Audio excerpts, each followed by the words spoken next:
Welcome to Affirmation Chat Day. I do these affirmations because I know we all need a little bit of encouragement in our days, and why not do it together? If you want to color along with me, please check out the book. My coloring book link is in the description below, and I would love to have my book in your home ready for you to color along as we do these affirmations together. The affirmations that we've done so far are the I am enough affirmation and the I show up for myself and for those I love affirmation. Today, it's another chat and another encouragement. Today's affirmation is at home with you. And the note that's on the side says, there is nothing quite like melting into a safe, warm hug, knowing this is what home feels like. I used to have a very different idea of what home was supposed to be like. Home meant comfort, but it also meant tension. There was an expected level of stress. I took this stress as an automatic necessity. We always need some tension. We need to feel like we need to always be doing something. And yes, I had escapes. I could go and read books. I could go and, I don't know, have my own little space in my own little corner. When I was an adult, I didn't need to escape into my own little corner because I had my own home. But the thing is, I brought that stress into my home, into my adulthood, because I hadn't realized that it was a part of me. I didn't realize that it was not actually a given. I thought being an adult meant being stressed all the time. And that's the power of naming things. When we give things their accurate name, it means that we can see them as they are and then deal with them however they need to be dealt with. So if you think of home, what words come to mind? What feelings come in? Do you feel stressed? Do you feel relieved? Do you feel restful? Do you feel comforted? Putting names to this experience can be very revealing. I have reworked my sense of home, and that has mainly happened through healthy relationship. Because the feeling of home isn't always the location. It isn't how the room is decorated. Well, I mean, those affect it, obviously. Having a clean, functioning home is a very big deal, and it takes a lot of work. But the people in that space and how you relate to them, I think, is an even bigger deal. Who do you feel safe with? Who do you come to when you need to rest, when you need to feel like there's a space for you where you can be very safe and cared for and listened to? If you think of people, send this video to them. Let them know that you appreciate them and the bit of home that they have created for you.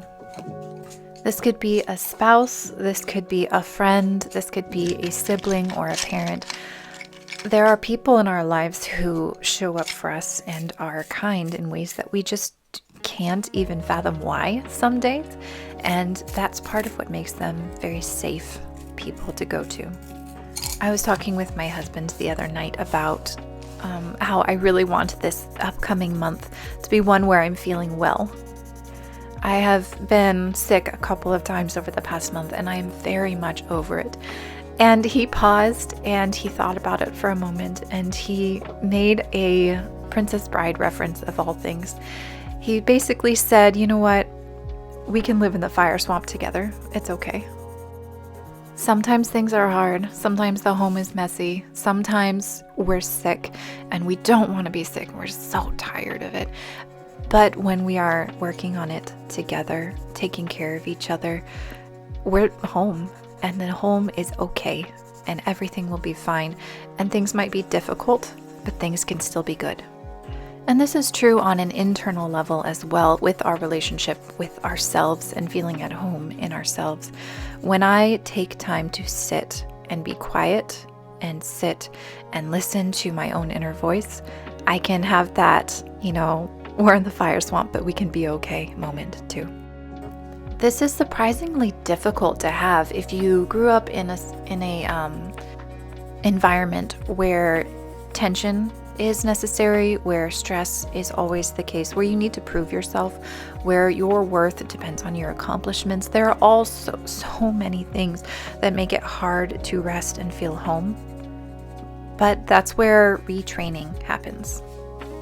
I greatly appreciate the concept of neuroplasticity, having the ability to change how our brains function, because we do not need to be stuck with the same survival system that we grew up with. Because that's what anxiety is. When we are anxious, we are trying to protect ourselves from threats. And when we are anxious, we are often reacting to threats that happened in the past and trying to use those past threats to predict future issues. And that's where we get stuck. We get stuck predicting future issues that may or may not show up. And then we wonder, well, why am I so tense right now? There's something going on inside of you that you might not even realize is happening. So if you want safety inside yourself, a sense of home, a sense of comfort, you need to have this conversation with yourself of, why am I tense? Why am I stressed? I'm in a space, I'm in my apartment, I'm in my room, I'm in my home, I'm in this place that should be so comforting. Why am I not comforted? And that's when we go back to these old survival strategies and say, maybe I don't need this anymore. Maybe I don't need to be so tense trying to protect myself from threats that happened in the past. And it so helps to put names to things, to pinpoint why things are happening, to self-reflect and give space for that, uncomfortable level of self-reflection, because it means that we can become slowly and gently more comfortable in our own minds and in our own spaces. When we are more comfortable inside ourselves, it actually helps our relationships around us and helps us be more open and willing to engage in relationships, friendships, partnerships, etc., where we can feel more at home with these people. We can have safe attachments. We can feel close and connected, and it can be so very good. And so as I finish up this affirmation, I will repeat, there is nothing quite like melting into a safe, warm hug, knowing that this is what home feels like. I hope that you are able to have that for yourself. So again, think about, who do you feel at home with? Who is there for you? Who is comfortable to be around? And if they aren't, is that something that can be changed? How can you develop that together? There's teamwork that's necessary here, and it can grow. Things that are not ideal now can change.